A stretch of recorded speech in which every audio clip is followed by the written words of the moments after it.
But one other person I'd like to thank is Susanna Roccamo, who is the ISU Development Commission, and it's through her efforts that we were able to have this live stream meeting happen, and we're very appreciative for the ISU and the Development Commission to afford us this opportunity. So we're, again, pleased to be able to welcome all the coaches worldwide to this meeting. So the agenda for the meeting, we're going to go over some of the general proposals that are pertinent for you. We can't, of course, cover everything that will happen at Congress in June. We will cover the technical proposals as well, the well-balanced program, some of the difficulty groups of elements to give you a heads up on what's happening this season, and also a GOE update as well. So we will be covering a lot of information. I think the good news is that this should be available online after the meeting, so you don't really need to take notes or worry too much about, just sort of listen in the moment. And if you have any questions, if you could hold them until the end of the live stream, then we'll be happy to talk to you about that then. So just one thing I wanted to make sure you understood, that everything that we will talk about today is pending the 2018 Congress decisions.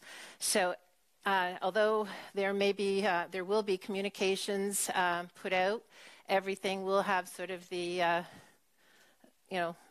moniker that it's pending a Congress decision. So if something is defeated at Congress that we're hoping that will go through, it perhaps will affect a rule or will affect something that we put forward in the programs this year. All right, so with that, I'm going to turn the floor over to Chris to go over some of the, I guess these are sort of the general proposals.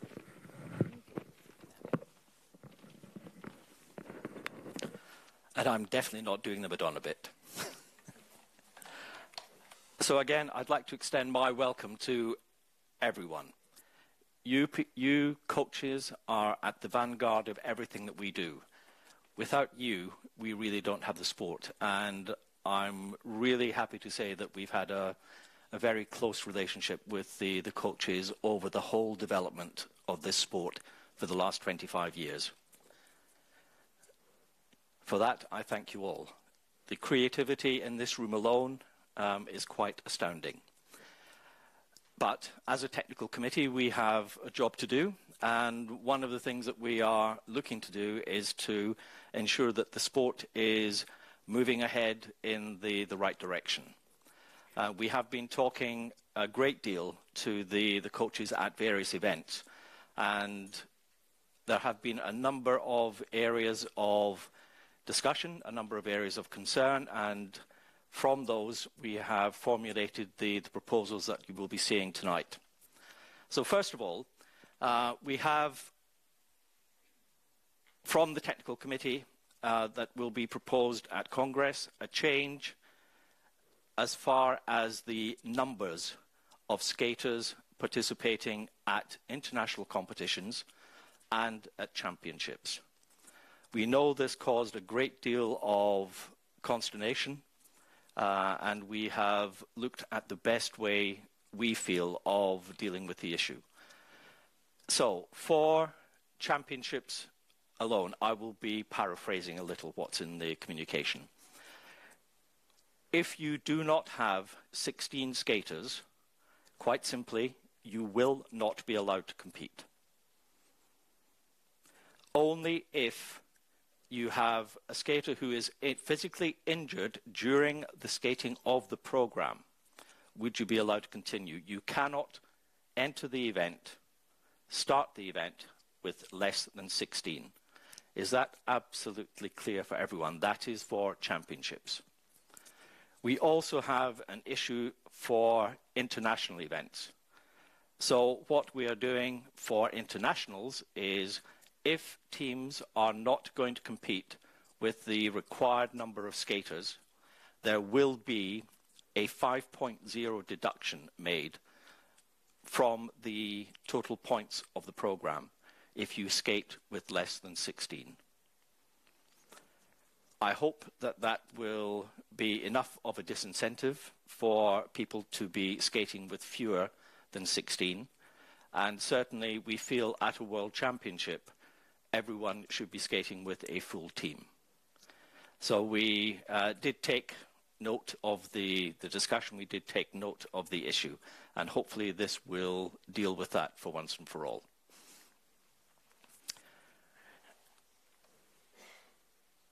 If the team cannot field 16 to start the event at Worlds, they are out. It's quite simple. If the team does not have 16 skaters, they will be considered to be withdrawn. There will be no discussion. There is no appeal. That is what will happen. If anyone is injured, they will have to be certified by the local medical authority, not their own doctor. And again, there is no debate or discussion about this.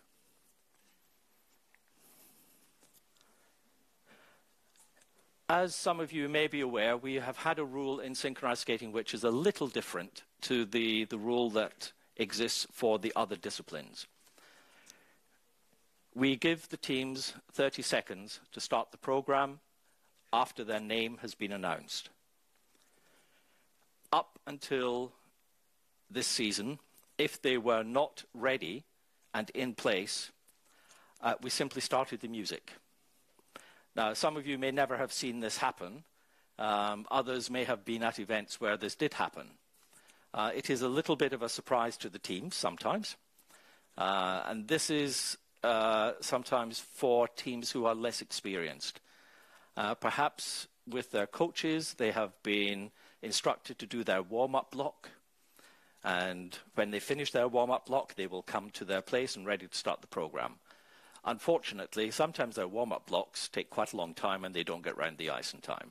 And the music has started. We have also had situations where teams are not at the barrier ready to skate.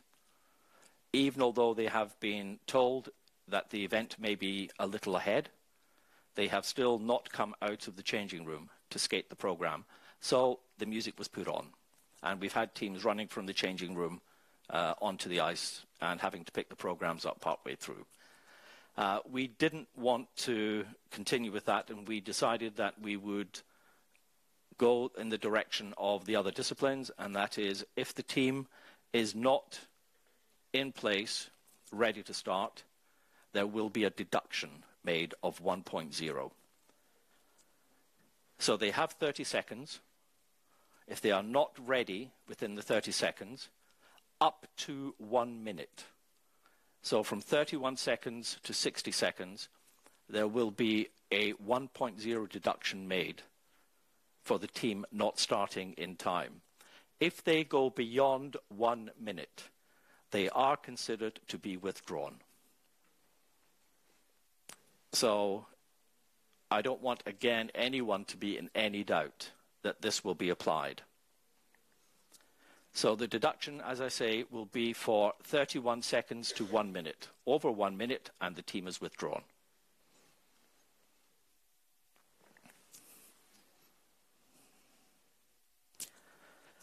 We have had some quite exciting times in the past few years at some of our championships, where we've had interesting programs where, unfortunately, there have been quite a significant number of falls. What we felt was, given one element, a maximum number of falls that should be deducted for would be 3. So the maximum deduction we will make in any one element, I'm not talking one program, but any one element will be 3.0. And we have seen in some intersections and in some other elements where it has been a bit of a cascade of falls. So rather than destroy a team's chances, okay, the one element may not be getting the best GOEs or the best marks, but they then still have a chance to perform the program and get a respectable score. One other area that has been causing some consternation has been the tendency for programs to be really 16 skaters who happen to be on the ice at the same time and not really performing a program together. The other issue we have seen has been the tendency for programs to be more theatre on ice. We have a theatre on ice recreational division within the ISU. We do not intend to merge both. We have had discussions about the best way of addressing these as a strategic direction for synchronized skating. So we had proposed to remove all non-permitted element reductions and deductions in this Congress. However, having seen over the past couple of years the way some programs are developing and the fact that other teams are starting to put programs out that follow that model, the technical committee felt it was important to make it clear that that is not the direction that we feel is appropriate for the development of the sport. This is a team sport. This is not a sport for 16 individual skaters who happen to be on the ice in a public session at the same time. We want the programs to reflect that this is a team endeavor. So what we will be doing is there will be some restrictions whereby any prolonged lying on the ice or posing, if the skaters are stopping for more than a permitted period of time. Those of you who are familiar with ice dance will be aware that there are similar restrictions in ice dance. And we feel that this is a message that we are sending from the committee and from many, many of the coaches, that the direction that some of the programs are heading is not what we want. So if the programs are showing signs of people going off and skating without really any relationship to what is happening with the rest of the team, if the programs are interrupted by standing around and posing, then there will be deductions applied. We understand at the beginning of programs and at the end of programs, you want to make a visual impact with the skaters. And even within a program, it may be that the music will indicate that there could be a stop, but we do not feel that there should be individual skating and stopping for the whole of the program. I hope that that is a very clear message going out to all of the coaches when it comes to their choreography for the upcoming season. I do see some nodding and smiling faces. There may be some other faces who are maybe not quite so happy, but we have to be conscious that this is hopefully becoming an Olympic sport, and it has to be a sport. It is not a show. And we have to show that this is an athletic pursuit.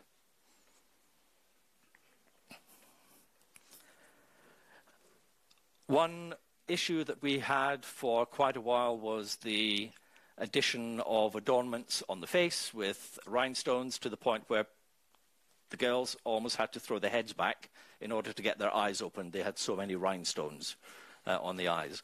For two reasons. First of all, again, this is an athletic competition, but secondly, for safety. The stones stuck on the face are much more likely to come off. We know that there are rhinestones on costumes. We love a bit of bling in synchronized skating. There's nothing wrong with that, but having them stuck on the face and when people are sweating, they're much more likely to come off on the ice. So we have put in the rules that that is specifically forbidden. Just a reminder, in case anybody had forgotten and have already been choreographing their programs, the length of programs this year has been reduced. So across all disciplines, the program lengths are the same. So it is 4 minutes for senior, 3.5 minutes for junior, and 3 minutes for novice.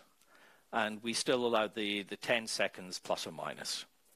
For the short program, we still have 2 minutes 50. So I hope that nobody's going to have to rush back to their team and take out 30 seconds of their programs because you've forgotten.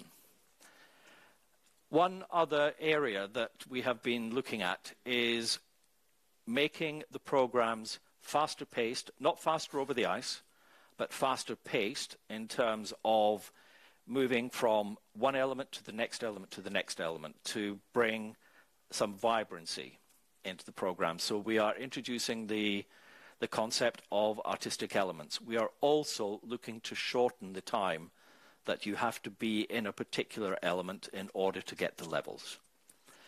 Those of you who have been around for 1 or 2 years will remember, and I'm not suggesting that we go back to the olden days, but you will remember when programs seemed to be much faster and when we had to chart the programs.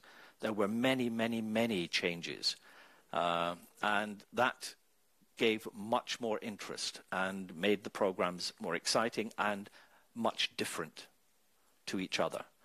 We are trying to bring some of that back in with the introduction of short, fast, artistic elements.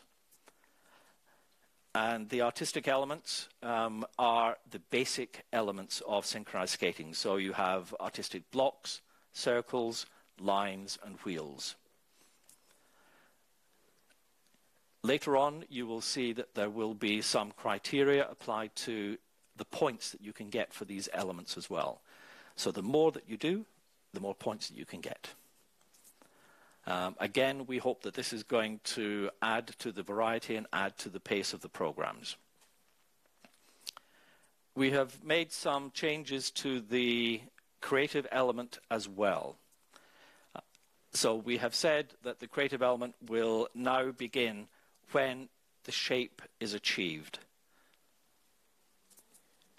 Before, it was everything from when the previous element finished until the next element started. We are also changing the name of the combined element to be a mixed element, and we are trying to give a little more latitude for the teams in how they can create that. We have seen over the past few years that the combined element really is very, very rarely used. So we're offering the opportunity to bring that back in and give you more chances to give us something new and interesting. One problem we have had in terms of the calling and the judging of the group lifts is when the lifts are so spread out over the ice, it is very difficult to get consistent calling and for the judges to see what is going on. So we are proposing that the lifts should remain within half of the ice. We try not to bring in too many restrictions of this type because we want to give as much choreographic freedom as possible to the coaches, but we also have to be aware that we have to evaluate the programs.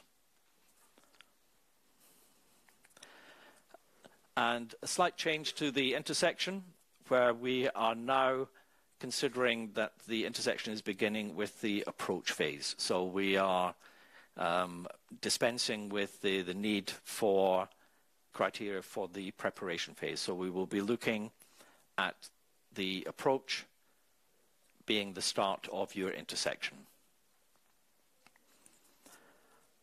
Again, for the technical panels and judging, we are requesting that the moves element stay within half of the ice.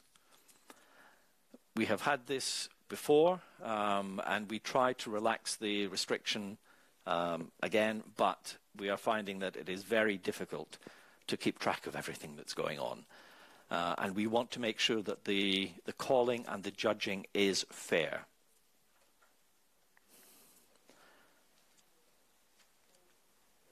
The no-hold element, again, we are making some relaxation in the rules for the no-hold element.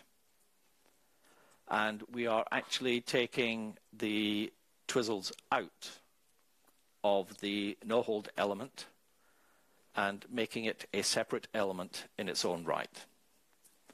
So we are trying to shorten the time that you will be in the no-hold. We are also giving you the choreographic freedom to put the twizzles where it may be more appropriate in the music. One restriction is that you are not able to do the twizzles immediately following the no-hold element. So it should be done as a separate element, and there will be criteria that will be applied to the twizzles. We are also introducing the concept of a group spin. And this is something that has been requested and discussed for a number of years. So we are hoping that the coaches will be, and the choreographers will be coming up with some very interesting and creative spins that we can do that none of the other disciplines can, because we have the numbers. We are changing the name of the 135 spirals because nowadays the skaters are showing an incredible range of flexibility. So we are trying to give it a name that does actually reflect what it means, and that is, it is an upright extension with glide.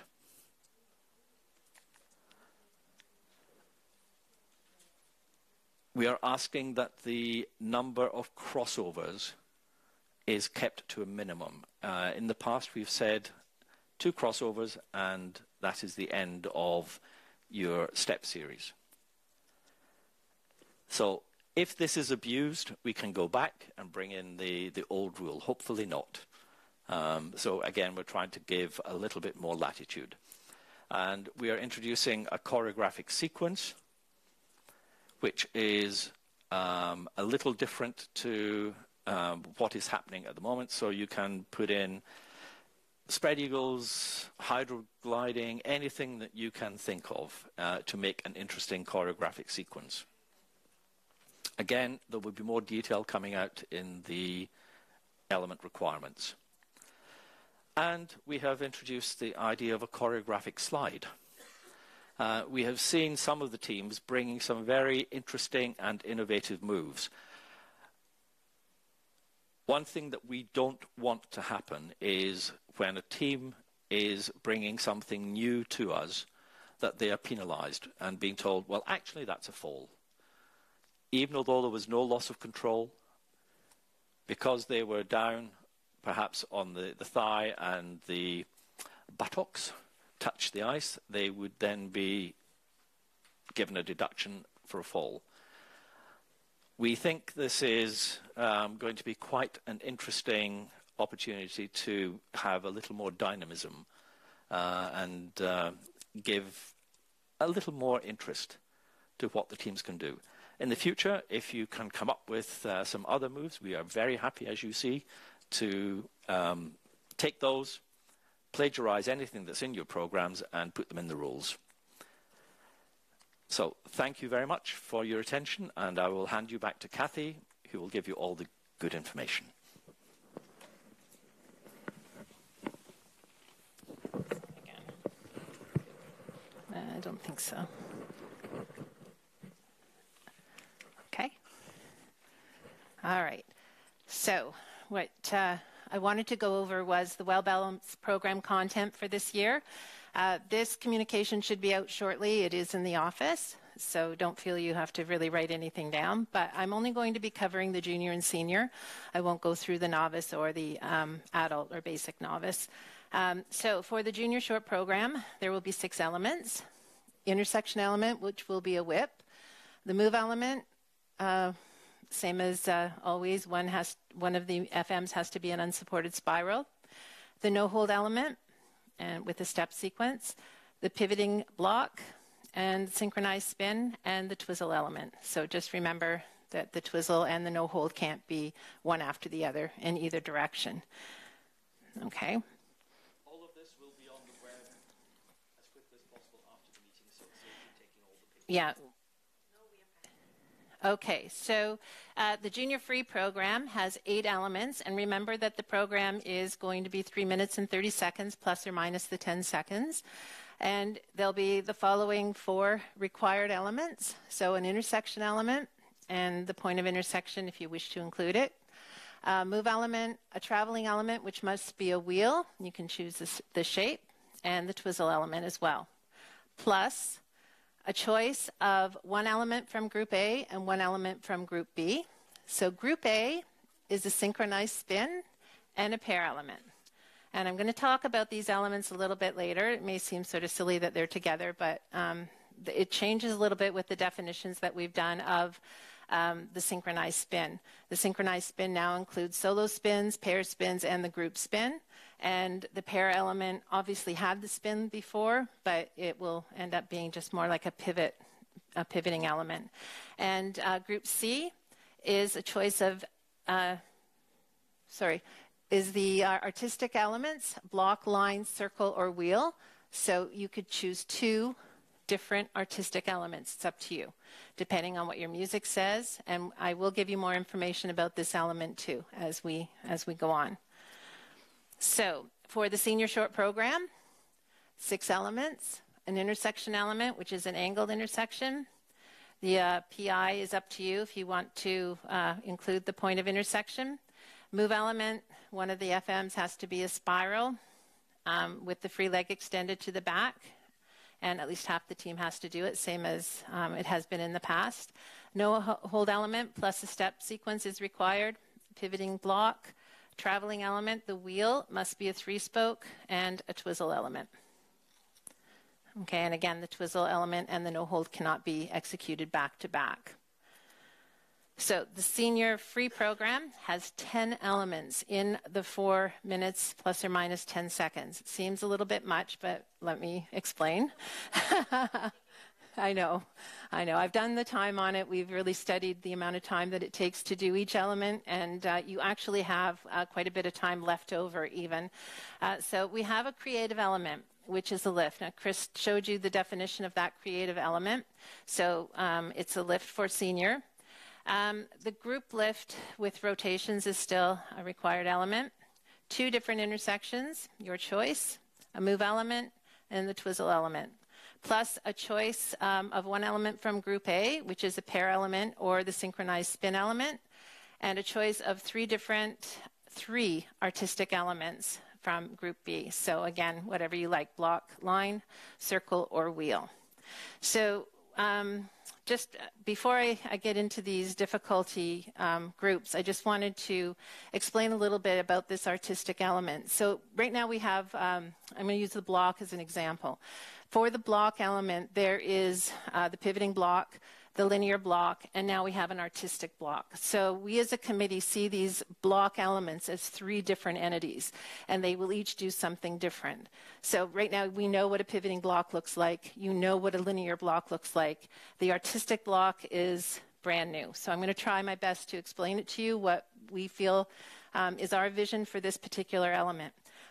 So this next bit of information, I know you need desperately to create your programs.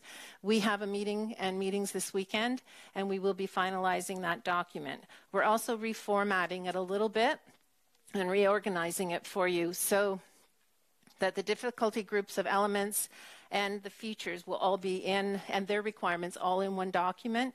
We're going to take the calling information out of that document just to have a very concise document. You won't have to flip back and forth. We will try not to repeat information. So, for example, information that's in the rule book, in the regulations, will not appear in this document. So you still will have kind of 2 places to go, but that's it. For this next part of the presentation, I'm going to go over the artistic element, and you will notice that there's going to be some things underlined, and that's stuff that's in the rule book, but it's in here for just the purpose of this presentation so that you'll understand what this element's going to look like. So the basic requirements for this element, it's everyone, if you choose to do the block, the artistic block, then the element must first meet the requirements for the shape that you're choosing. So that means all of the skaters have to show a block shape or a circle or a wheel or a line. Whatever you choose, they all have to be in the shape. And that's that's the basic requirement before you start to do anything. So we have all the rules for the minimum number of skaters in a line, circle, block, and wheel. So we still follow those things. So Basic is just you show a block shape, for example. Level 1, you'll have 1 feature. Level 2 is 2. 2 features. The idea behind this element is that it moves very quickly. You will be in maybe one of the more difficult elements and quickly use one of these artistic elements to transition from that element into another element. So it's a very quick element. We don't want you to be in this element for very long. I'm actually thinking maybe 15 seconds by the time you make the shape and do the 2 features. So I'm going to show you a list of the features. So this is how the communication will go. It'll have this chart with the difficulty requirements for each level. Then it'll just be a list of features without any information. So that's basically, there's 2 groups of features, Group A and Group B. These are still under discussion, so I still want to be very clear. We have meetings, and again, your comments are still important, and if you see us around the rink and you have time, like certainly say something, or even at the end of this meeting. And again, I just want to say that it is under discussion. So in general, all skaters begin in the shape of the element. So as I said, the underlying stuff is from the regulations. So I'm not going to go all the way through them, but it'll just give a description of what an artistic block or an artistic circle has to be. But the main change from the artistic from a linear or a rotating element is that the number of circles or the number of skaters in a circle or the number of skaters in a line, it doesn't have to be as equal as possible. So you can have an uneven number of, you can have 5 skaters in one circle and 11 in the other, whatever you wish. The line, it just one stipulation at the end is one of the lines may have a minimum of 4 skaters. So that means 12 skaters in one line, 4 in another. What you do with those lines, it could be creative, but it's just that's the main difference between the shapes of a regular linear line and an artistic line. Same thing with the wheel. We always say in a rotating wheel, the spokes must be as even as possible. However, in the artistic, spokes may have a different number of skaters. So it allows you a lot more freedom. Okay, so there's features. They have to be part of the element. Skaters are allowed to break away from the element before rejoining. Separating from the element for longer than necessary to execute the feature is not permitted. So you saw one of the features was, for example, a jump. So say skaters broke away from the end of a spoke, did a jump, and then kept skating away from the spoke. No, you want them to come back and join the spoke unless they're doing another feature or something that requires them not to be attached to the spoke. But anyway, it's just the idea they can break away, but they must come back. So if perhaps in the center of your circle or your wheel, you might be doing a lift or a spin. Of course, they're not attached to it, but even at the center point, they're still considered part of the element. Anyway, so those are just some guidelines to help you. So then what will happen in the communication is we'll go through a bit of a description as to the requirements for each of the features. So again, the 2 different configurations, that's easy. You know what a configuration is. So you have to show a different number of line spokes in order to get that feature. The second one is intersecting, splicing, weaving, passing. This is still under discussion, so some of those words may change. But often, if you look back on videos from the 1990s even, you may see blocks where 2 of the lines intersect or 4 skaters may pass each other.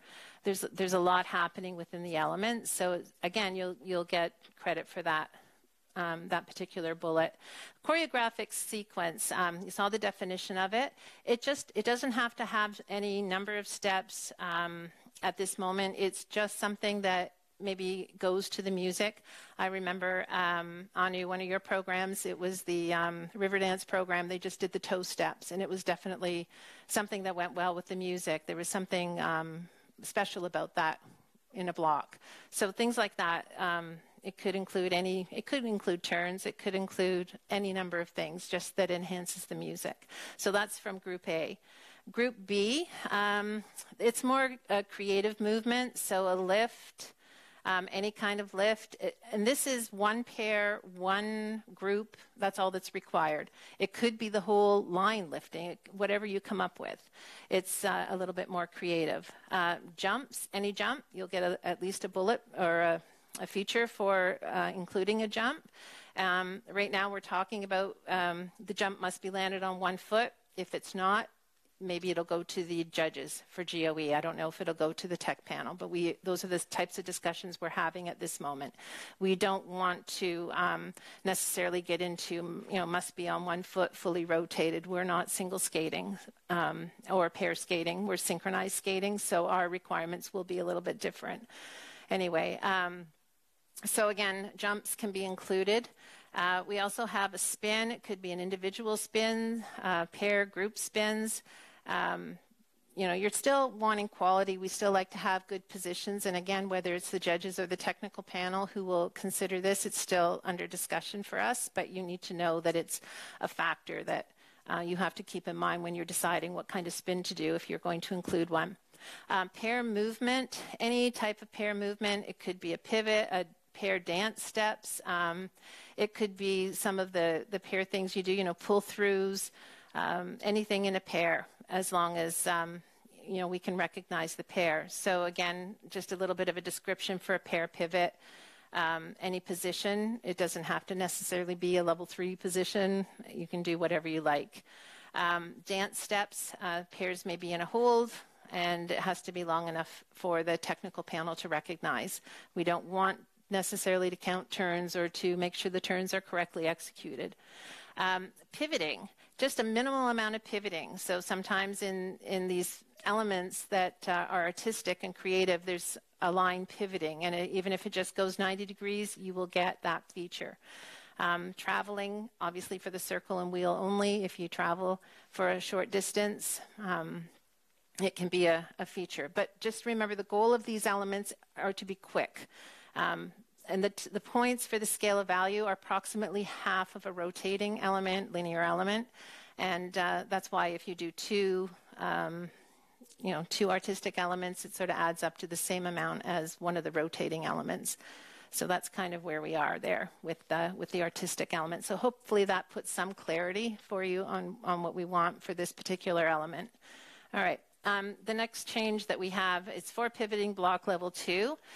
Basically, the pivoting block requirements remain the same for level 3. Pivoting block level 2 is under discussion, and we're talking about including a series of 2 turns at level 2. Just more as a teaching progression, it's a big jump from pivoting block 2 to level 3, and the 2 turns could be the same turns. It could be a double 3, for example, but it's just to get the idea of doing turns in a series while pivoting. Okay, so for the creative element, junior, it's a creative intersection. So basic requirements, that's what the rule that Chris showed you. We were waiving, it gave the ability for the technical committee to waive some or all of the requirements for a particular element if it's chosen to be a creative element. So in this case, the intersection, all skaters must intersect either at the same time or different times. A point of intersection is optional. Any shape may be used. That's it right now. You can do whatever you like. They can be holding. They can not be holding. You can come up with some new things not restricted by lines being as equal as possible and the other things that are part of an intersection element. For the senior, the creative element is a lift. I keep saying group lift, but it's a lift. So really it's all the skaters have to participate in the lift either by being the supporting skater or being the lifted skater. They can be done at the same time. They could be syncopated. Rotations are optional. I want you to remember that this creative element, especially for senior, it's about the creativity, perhaps originality even, and the evaluation will be more about the creativity, not the difficulty. I'm sure there's some things out that you will come up with that are more difficult than perhaps another team does, but just take into consideration that the focus is creativity for this particular element. And we're hoping to see some, you could mix lifts. You could have pair lifts, group lifts together. You could, have one massive group lift. really the sky's the limit, and you know, hoping to give you some more opportunity to create and not have to be kind of stymied by some requirements for technical value. Okay, so the no hold, the change there, because the TWIZZLE came out, is that we've reduced one level, so it goes to a level 3. So it's pretty easy. Level 1 is 1 feature, 2 is 2 features, 3 is 3 features. So just to take a look at the list of features that will be in the no hold, there's pivoting at least 90, you know what that is. Changing place, the skater's lines is no different. Change of configuration, because we took the 4x4 requirement out of the definition in the no hold element, that allows in the free program a change of configuration during your no hold. In the short program, you may have noticed it's required 4x4 in the no hold, so that will remain, but in the free, that's good for a little bit of innovation for the teams too. Also, use of a diagonal axis, that one of the required series of turns from the step sequence additional feature has to be executed on a diagonal axis. So that's just another feature. Okay, the pair element. I mentioned earlier that the pair element changed a little bit. It's basically a pair pivot. So we're discussing at this moment to increase it to a level 4 by making the death spiral position with a difficult entry or a difficult position when they're in the death spiral. We haven't finalized that. Could be on a back outside edge, for example. Again, through the meetings this weekend, we will be finalizing that. But again, you will notice that the pair element is basically about the pivot. Okay, so that's the same side again. All right, the synchronized spin. This is going to have 3 charts. So as I said, the synchronized spin could be a solo spin, could be a pair spin, or could be a group spin. So the solo spin right now under discussion is the number of revolutions. I've highlighted it in red because that decision's not made. The committee will have to talk about it. So 4 for level 1, 6 for level 2, and 8 for level 3. Base is 3 times around as usual. Okay, the pair spin. It's, I think, pretty much the same as it is now. Level 1 is both, excuse me, both skaters in an upright position. Level 2, one of the skaters must be in a sit or a camel for 4 revolutions. And then level 3, both have to be in either a sit or any spiral position on 1 foot for at least 5 revolutions. So that's that one hasn't changed much. Group spin is something that we haven't seen yet, but it's a group of at least, I mean, it can be as big or small as you want, but probably 4 skaters is what we've seen. All spins must, for level 1, in an upright position, all the skaters. Level 2, skaters must spin in an upright position on 1 foot, and at least 1 skater must be in a sit or a spiral for 3 revolutions. And then level 3, all skaters in the group spin must either be in a sit or any spiral on 1 foot for 3 revolutions. So those are just some ideas that we have that we hope you might try. And we really think that the synchronized spin could be something that synchronized skating owns because we have the 4 skaters. And it could be very interesting for our sport to develop this idea. Okay, so the TWIZZLE element. Here we go. This is the one I know you're waiting for. So the TWIZZLE element, based on the number of rotations for each of the levels. So level 4 is both TWIZZLEs have to have at least 3 rotations plus 3 features. So there's 2 TWIZZLes, 3 rotations each, 3 features. The TWIZZLes for level 3, 3 rotations in 1 TWIZZLE and at least 2 rotations in the other, plus 2 features from the different groups, and I'll show you what those are in a moment. Level 2 must have 2 rotations in each of the 2 TWIZZLes plus 1 feature, and then level 1 is at least 1 rotation in each of the 2 TWIZZLes and no features, so single TWIZZLes. Okay, so here's the list of features. It's divided into 3 groups. Group A is using the upper body and hand, and you can choose either one of those. Hands are held above the shoulders, or straight arms clasped in front and extended away from the body between the waist and the chest level below the shoulders. Group B is about the skating leg and the free leg. So a coupe in front or behind with the free foot in contact with the skating leg in an open hip, holding the blade or the boot of the free foot. 3 would be the free leg crossed behind above the knee. And 4 is the free leg held out, extended or bent at about 30 degrees. It should be 30 degrees, not 90. That's a little, we discussed that. Sorry, that's my mistake on the slide. At this moment, yeah, we're going to hold it to 30 degrees. Oh, I think if the leg is bent, it's 90 degrees. Sorry, I'm reading that wrong. Okay, so if you are bending the free leg, it should be bent at 90 degrees. But if it is extended, it only has to be a 30-degree difference from your supporting leg to the extension. And then group C is the entry-exit. So you could add a third twizzle if you really would like to, of 3 rotations. And then the entrance to the first twizzle could be from a dance jump or both twizzles performed on one foot without a change of foot, so on the same foot. So that's the big changes that I think will help you go forward with your programs.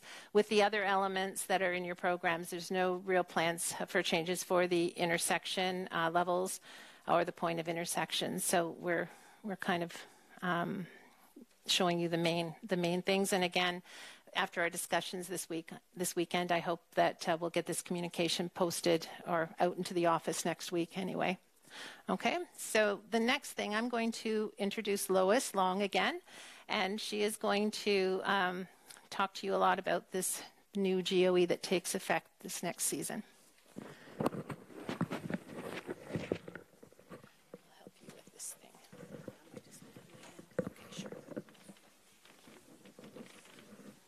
Hello, everyone. Let me know if this isn't close enough. There we go. I can hear myself.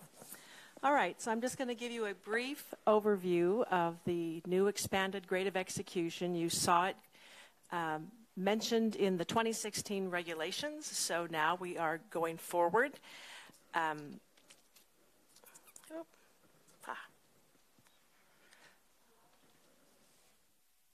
That is not what that should look like.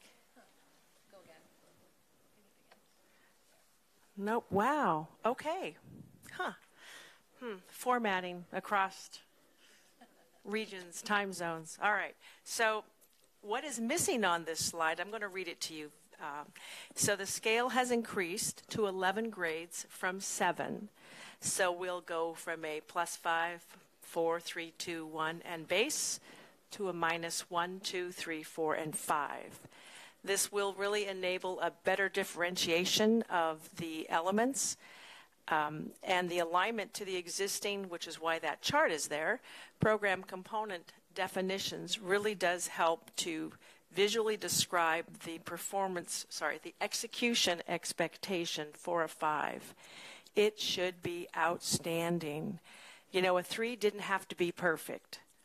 Well, we kind of think a 5 should pretty darn near be perfect. So that's the expectation. And I think as part of rolling this out with our judges and also with the coaches to kind of understand this paraphrasing to the program component scale, this will help you understand what we're looking for and what would be expected to achieve a level 5.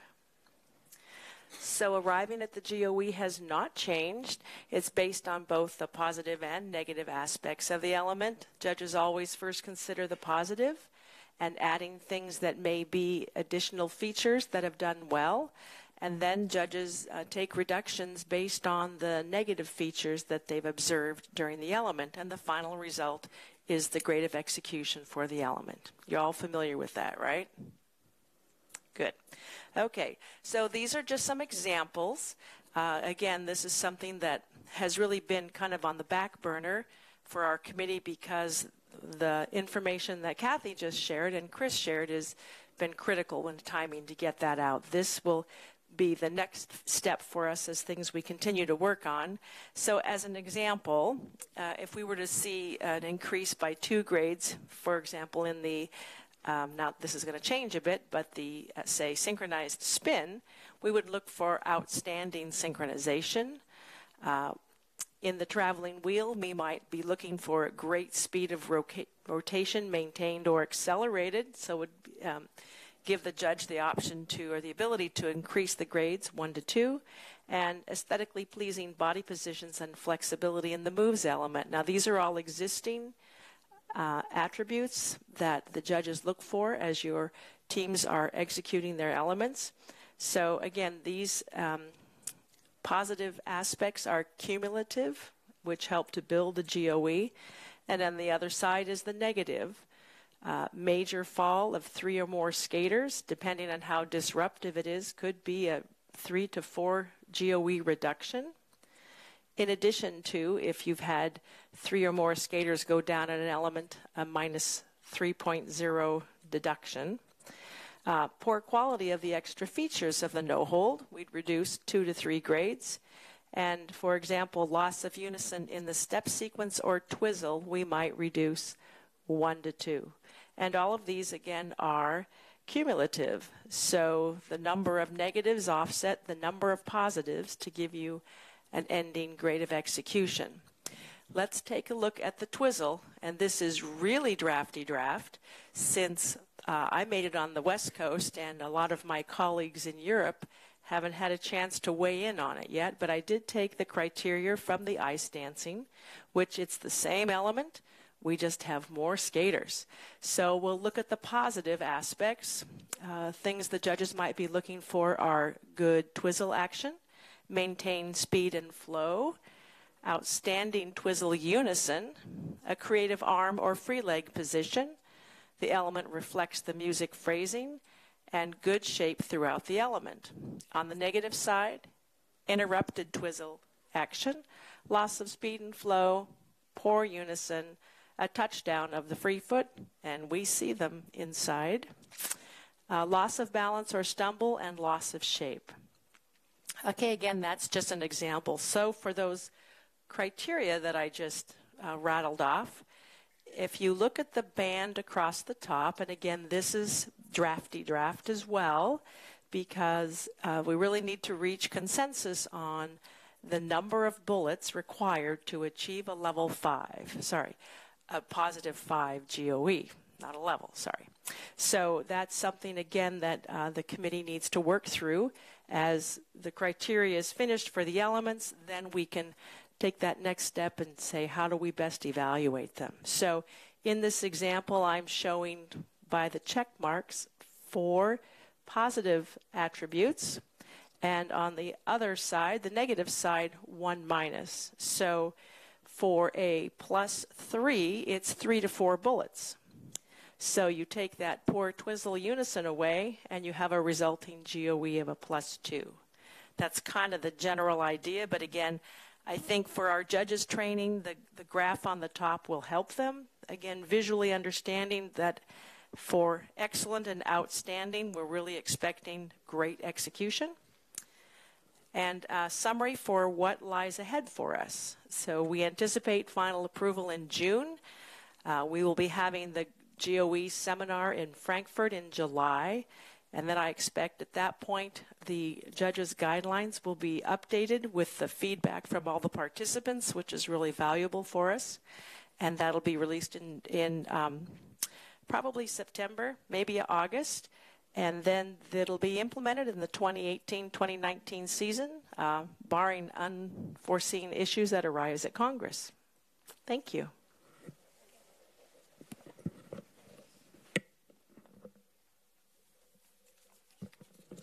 Okay, so that kind of concludes our live stream part for today.